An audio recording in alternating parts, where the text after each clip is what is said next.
आप सभी को धन्यवाद देता हूँ कि आप इतनी बड़ी तादाद से यहाँ उपस्थित रहे। इसके लिए मैं शोएब भाई से भी, हमारे सभी पार्टी के नेतागण, पदाधिकारी और सभी कार्यकर्ताओं को धन्यवाद देता हूँ। महाविकास आघाड़ी की ओर से अपने पार्टी को आप सभी कार्यकर्ताओं पे ऊपर विश्वास रख के अपने पार्टी के नेता आदरणीय शरद चंद्र जी पवार साहब, इन्होंने ये भिवंडी लोकसभा की सीट अपने पार्टी के हिस्से में ली है। ये अपने सभी की बड़ी जिम्मेदारी है और सभी के ऊपर विश्वास रख के साहब ने ये सीट ली है।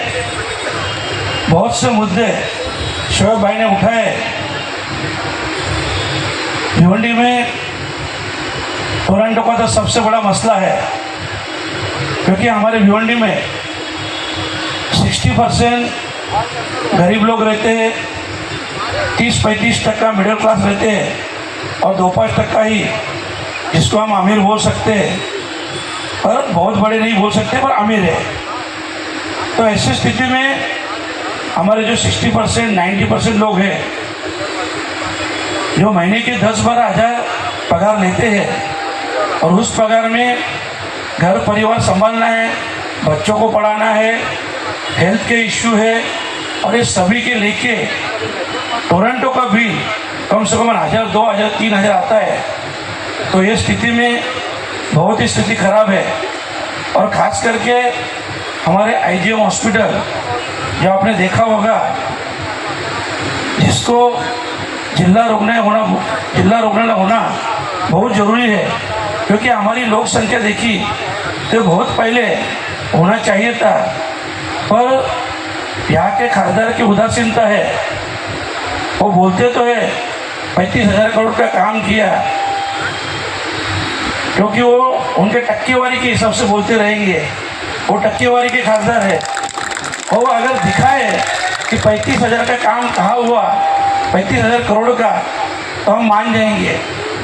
देखो, मैं आपसे इतना ही कहूँगा, शोएब भाई ने बहुत से मसले मुद्दे रखे और आवाड़ साहब भी अपने को मार्गदर्शन करने वाले हैं।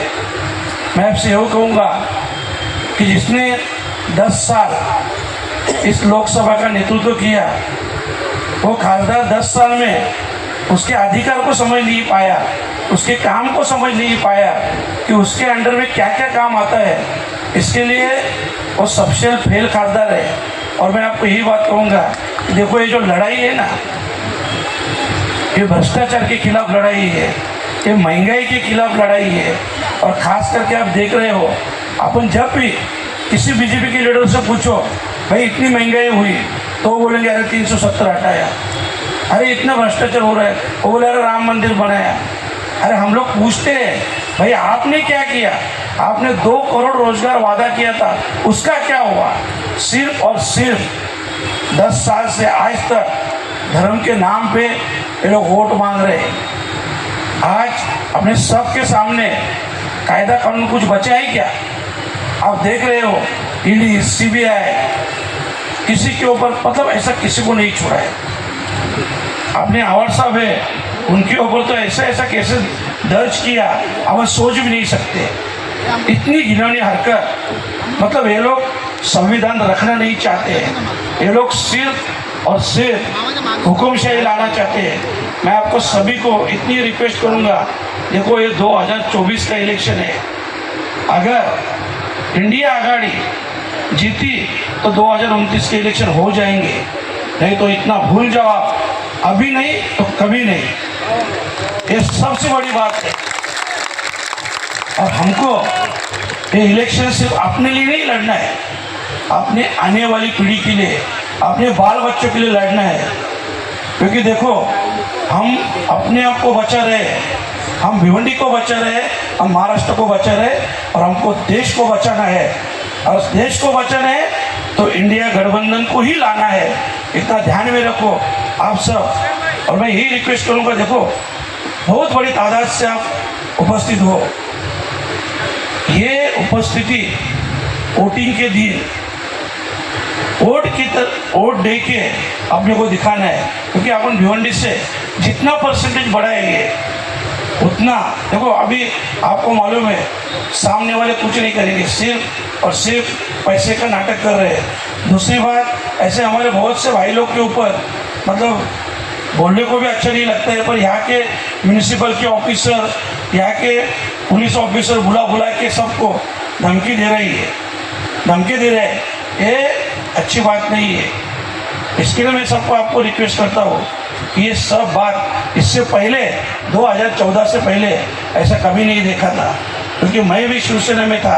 वो टाइम पूरी लाइफ में मैंने देखा 25 साल तक कांग्रेस और राष्ट्रवादी यही सत्ता में थे, पर कभी ऐसा कभी नहीं हुआ कि झूठे केसेस दर्ज करना, जातीयवाद निर्माण करना, ऐसा कभी नहीं हुआ था जो आज हो रहा है। और सिर्फ देखो खासदार में जो वोट मांग रहा है ना, उसके ऊपर मैंने आरोप लगाया। मैंने बोला कि ये खासदार के मतलब डर गया है, इसके नीचे की ज़मीन सरक गई है। तो खासदार क्या बोला मालूम है? मेरे नीचे का कंक्रीट नरेंद्र मोदी का है, मेरे नीचे का कंक्रीट अमित शाह का है, इसका है, उसका है, सबका नाम ले रहा था। अरे तुम्हारा खुद का क्या है? तुमने 10 साल यहाँ के खासदार हो, 3 साल मंत्री हो, आपका क्या है वो तो हमको बताओ। तो इसलिए ऐसे निकम्मे खासदार को, और ख़ास करके अपना संविधान बचाने के लिए, अपना देश बचाने के लिए ये टाइम अपने को वोटिंग करना है। मैं आपसे आह्वान करूंगा कि ज़्यादा से ज़्यादा सभी लोग जिम्मेदारी से घर से बाहर निकल के वोटिंग कीजिए और इंडिया गठबंधन की आघाड़ी को मजबूत कीजिए।